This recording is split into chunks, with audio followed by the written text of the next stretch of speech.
Bonjour et bienvenue dans cette nouvelle vidéo de lecture.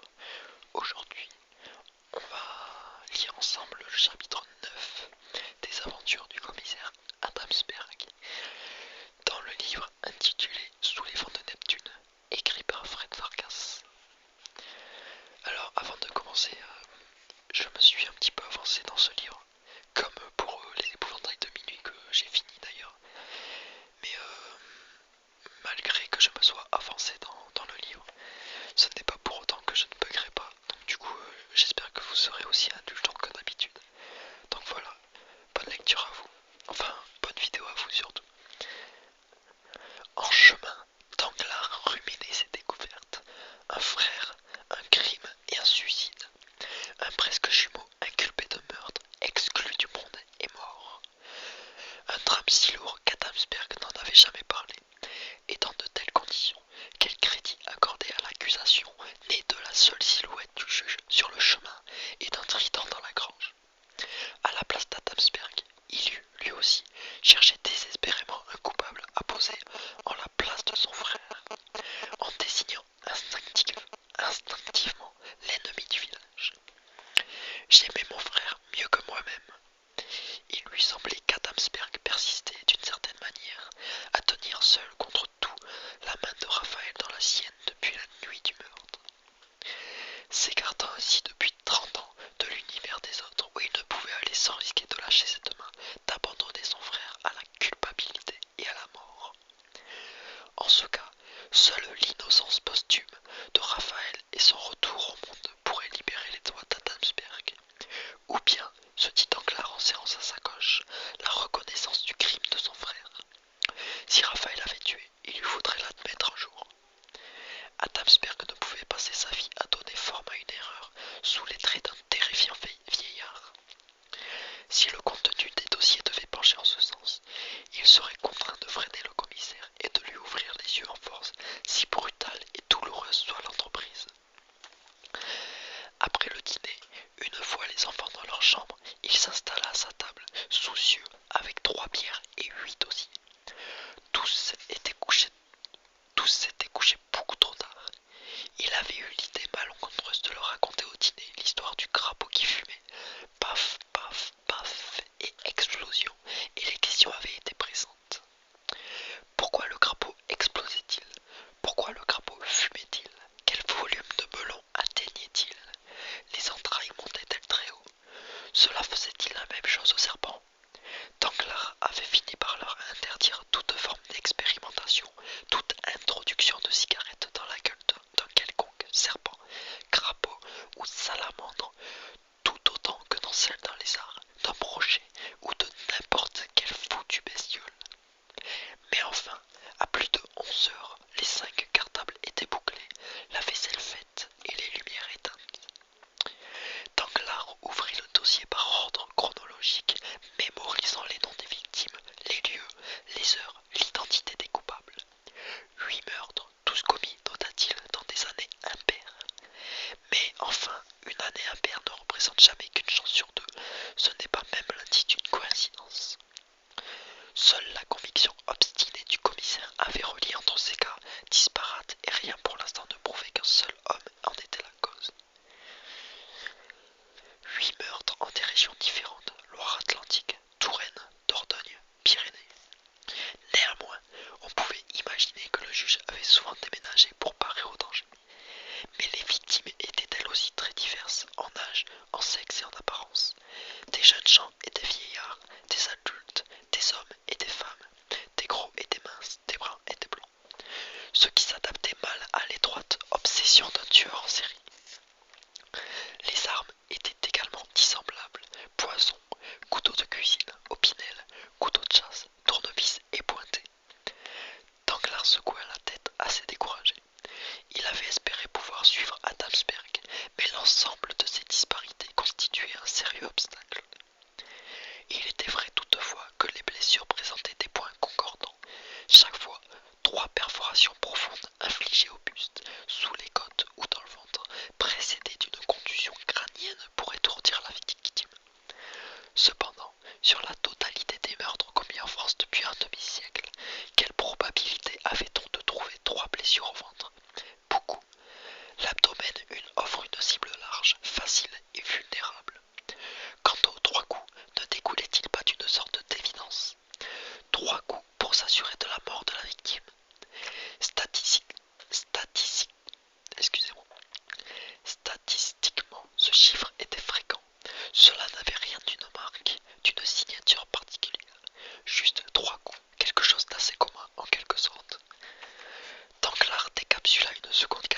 se pencha attentivement sur ses blessures. Il devait faire son boulot à fond, tenter d'acquérir une certitude dans un sens ou un autre. Ces 3 coups indiscutablement se présentaient en ligne droite ou presque, et il était exact que les chances étaient minimes en frappant 3 fois d'aligner parfaitement les blessures.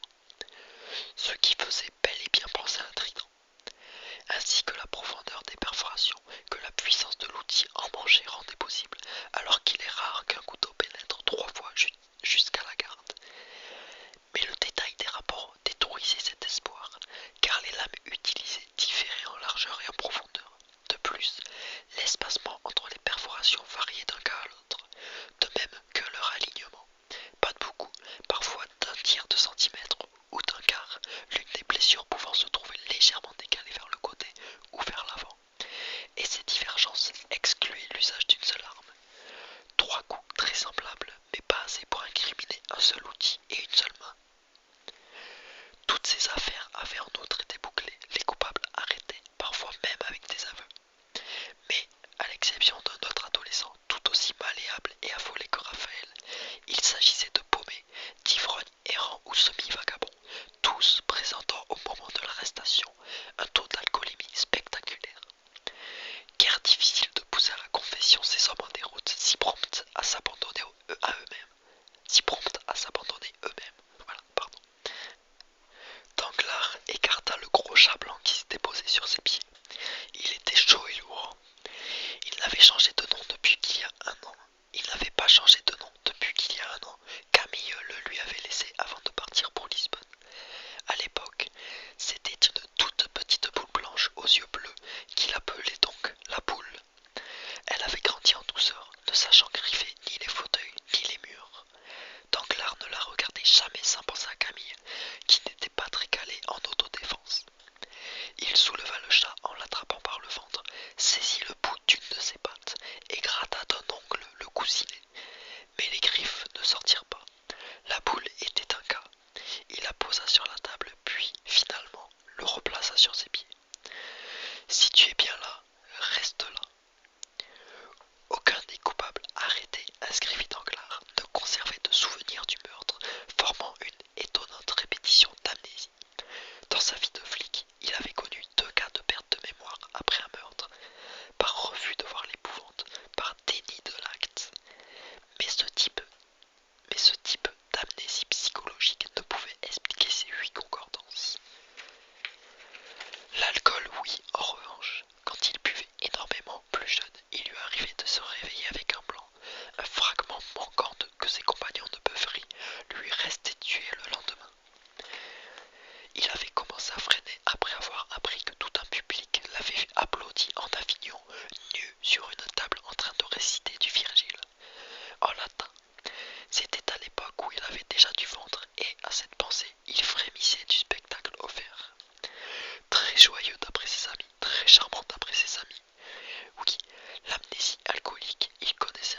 dépasse jamais 16 cm 9. C'était le cas pour le meurtre de Lise Autant, dont je tiens pour acquis que le juge a utilisé son trident. 16 cm 9 avec un espace de 4 cm 7 entre la première perforation et la seconde, et de 5 cm entre la seconde et la troisième. Regardez les autres victimes. La numéro 4, Julien Soubise, tué au couteau, 5 cm 4 et 4 cm 8 d'espacement sur une longueur totale de ligne de 10 cm 8. La numéro 8, Jeanne Lézard, au poinçon, 4 cm 5 et 4 cm 8, longueur totale 16 cm 2. Les plus longues lignes sont obtenues avec les poinçons ou les tournevis, les plus courtes avec les couteaux en raison de la finesse de la lame. Mais jamais la ligne ne dépasse 16 cm 9. Comment expliquez-vous cela, Danglars? Que 8 meurtriers différents frappant chacun 3 trous n'excèdent jamais une ligne de 16 cm 9. Depuis quand existe-t-il une borne mathématique quand on frappe au ventre? Danglars fronça les sourcils silencieux. Quant à l'autre variation des impacts, reprit Adamsberg, celle d'avant en arrière, elle est plus réduite encore, pas plus de 4 mm d'écart quand il s'agit d'un couteau, encore moins quand c'est un poison. Largeur maximale de la ligne de frappe, 0 cm 9, pas plus, jamais plus. C'était l'épaisseur des perforations sur le corps de Lise. Comment expliquez-vous que ces limites d'amplitude, par une règle, par un code des meurtriers, tous bourrés qui plus est avec la main qui tremble, tous amnésiques, tous perdus, mais pas un qui aurait osé frapper sur plus de 16 cm 9 de long et de 0 cm 9 de large? Par quel miracle, Danglars? Danglars réfléchissait vite et se ralliait à la justesse des arguments du commissaire. Mais il ne discernait pas comment cette disparité de blessures pouvait s'accommoder d'une seule arme. Vous visualisez un trident de laboureur, demanda Adamsberg en traçant un rapide croquis. Voici le manche, voici la barre de traverse renforcée, et ici les 3 pointes.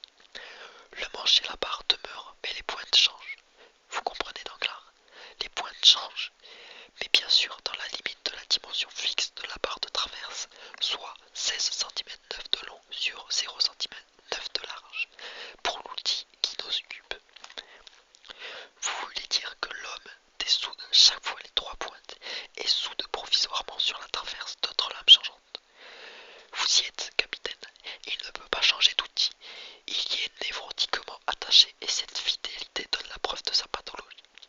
Il faut que l'outil demeure et c'est pour lui une condition absolue. Le manche et la traverse en sont l'âme, l'esprit, mais par sécurité, le juge en modifie chaque fois les pointes, y fixant des lames de couteau, de poinçon, d'opinel. Ce n'est pas si simple de souder. Si, Danglars, c'est plutôt facile. Et même si la soudure n'est pas très solide, n'oubliez pas que l'outil ne sert qu'une fois, pour pénétrer verticalement et non pour labourer. Ce qui oblige le tueur, selon votre idée, à se procurer pour chaque meurtre 4 couteaux ou 4 poinçons similaires. 3 bornes. Désolé. Du coup, j'en étais où? Attendez, je retrouve la phrase et je reviens. Alors, on recommence le paragraphe. Ce qui oblige le tueur, selon votre idée, à se procurer pour chacun des meurtres 4 couteaux ou 4 poinçons similaires, 3 pour en détacher les pointes et les fixer sur le trident, et 1 pour le glisser dans la main du bouc émissaire. Précisément, et ce n'est pas une tâche complexe. C'est bien pourquoi, chaque fois, l'arme du crime est commune et surtout, elle est neuve. Un outil tout neuf dans la main d'un vagabond, vous trouvez cela logique? Danglars passa longuement la main sur son menton. Il n'a pas opéré de cette manière pour la jeune Lise, dit-il. Il a tué avec son trident, puis enfoncé le poinçon dans chacune des blessures. C'est aussi le cas du numéro 4, celui de l'autre adolescent inculpé dans un village également. Sans doute le juge a-t-il pensé qu'une enquête sur l'origine d'une arme neuve en possession d'un tout jeune homme allait mener à l'impasse et faire découvrir la supercherie.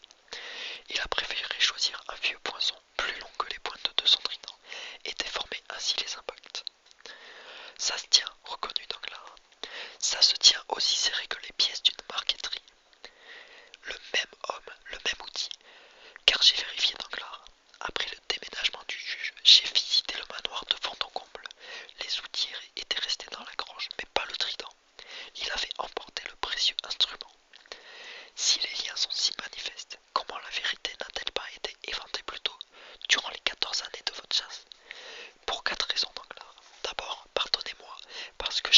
raisonné comme vous et s'en est tenu là. Diversité des armes et des blessures et donc pas de tueur unique.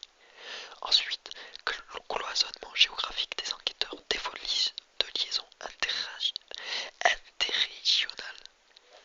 Vous connaissez le problème. Enfin, parce que chaque fois un coupable idéal était offert clé en main. Ne négligez pas non plus le pouvoir du juge, qui le rendait pour ainsi dire intouchable. Oui, mais vous, après avoir constitué cette accusation, pourquoi ne vous êtes-vous pas fait entendre? Adamsberg eut un rapide et triste sourire. Par manque total de crédibilité, chaque magistrat savait aussitôt mon implication personnelle dans l'affaire et jugeait mon accusation subjective et obsessionnelle. Chacun était convaincu que j'aurais produit n'importe quelle folie pour innocenter Raphaël. Pas vous, Danglars, et mon hypothèse s'affrontait au puissant juge. On ne m'a jamais laissé aller bien loin. Admettez une fois pour toutes, Adamsberg, que votre frère a tué cette fille. Sa disparition le prouve, puis menace d'un procès en diffamation. Blocage, résuma Danglars. Êtes-vous convaincu, capitaine? Comprenez-vous que le juge avait déjà tué 5 fois avant de s'en prendre à Lise, puis 2 fois après?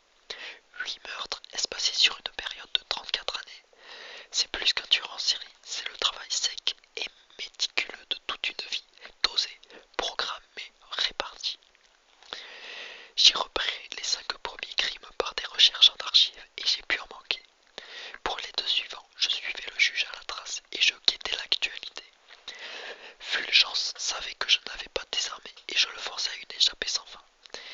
Mais il me glissait entre les doigts. Et voyez Danglars, ce n'est pas terminé. Fulgence ressort de sa tombe. Il vient de tuer une 9e fois à Schiltigheim. C'est sa main, je le sais. 3 coups en ligne. Je dois aller sur place vérifier les mesures, mais vous verrez. Danglars que la ligne des 3 coups ne dépassera pas 16 cm 7. Le poinçon était neuf. Le prévenu était sans-abri, alcoolique et frappé d'amnésie. Tout y est. Tout de même, dit Danglars avec une grimace, en intégrant Schiltigheim, cela nous donne une séquence de meurtre étendue sur 54 années. C'est du jamais vu dans les annales du crime. Le trident est du jamais vu, un monstre d'exception. Je ne sais comment vous faire admettre cela. Vous ne l'avez pas connu. Tout de même, répéta Danglars, il s'interrompt en 1983 et il reprend 20 ans plus tard. Ça n'a pas de sens. Qui vous dit qu'il n'a pas tué entre-temps? Mais vous avez guetté l'actualité sans relâche et pourtant rien à signaler pendant 20 ans. Tout simplement parce que j'ai abandonné les recherches en 1987. Je vous ai dit que je l'avais traqué 14 ans, mais pas 30. Danglars leva la tête surpris. Mais pourquoi? Lassitude? Pression? Adamsberg se leva et tourna un moment dans la pièce, la tête baissée vers son bras rempli. Puis il revint à la table, s'y appuya de la main droite et se pencha vers son adjoint. Parce qu'en 1987, il est mort. Pardon? Mort? Le juge Fulgence est mort il y a 16 ans de sa belle mort, à Richelieu dans sa dernière demeure, le 19 novembre 1987. Crise cardiaque certifiée par le médecin. Mon Dieu, vous en êtes sûr? Évidemment, je l'ai appris aussitôt et j'ai été à son enterrement. Il y a eu des articles dans toute la presse. J'ai vu son cercueil descendre dans la fosse et j'ai vu la terre recouvrir le monstre. Et ce jour noir, j'ai désespéré de ne jamais pouvoir innocenter mon frère. Le juge m'échappait pour toujours. Il y eut un long silence que Danglars ne savait comment interrompre. Il lisait mécaniquement les dossiers avec le plat de la main, abasourdi. Allez-y, Danglars, parlez, lancez-vous, osez. Schiltigheim, murmura Danglars. Voilà, Schiltigheim, le juge revient des enfers et j'ai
sur un signe de son bras valide, il partit. Danglars se laissa retomber sur sa chaise, désolé, portant la canette à ses lèvres. Perdu. Adamsberg était perdu, aspiré dans une spirale de folie. Des punaises, une serveuse de bar, une affiche et un mort-vivant. Égaré beaucoup plus loin qu'il ne l'avait craint, foutu, perdu, emporté par un vent mauvais. Après de courtes heures de sommeil, il arriva en retard à la brigade. Une note l'attendait sur son bureau. Adamsberg avait pris le train du matin pour Strasbourg. Serait de retour le lendemain.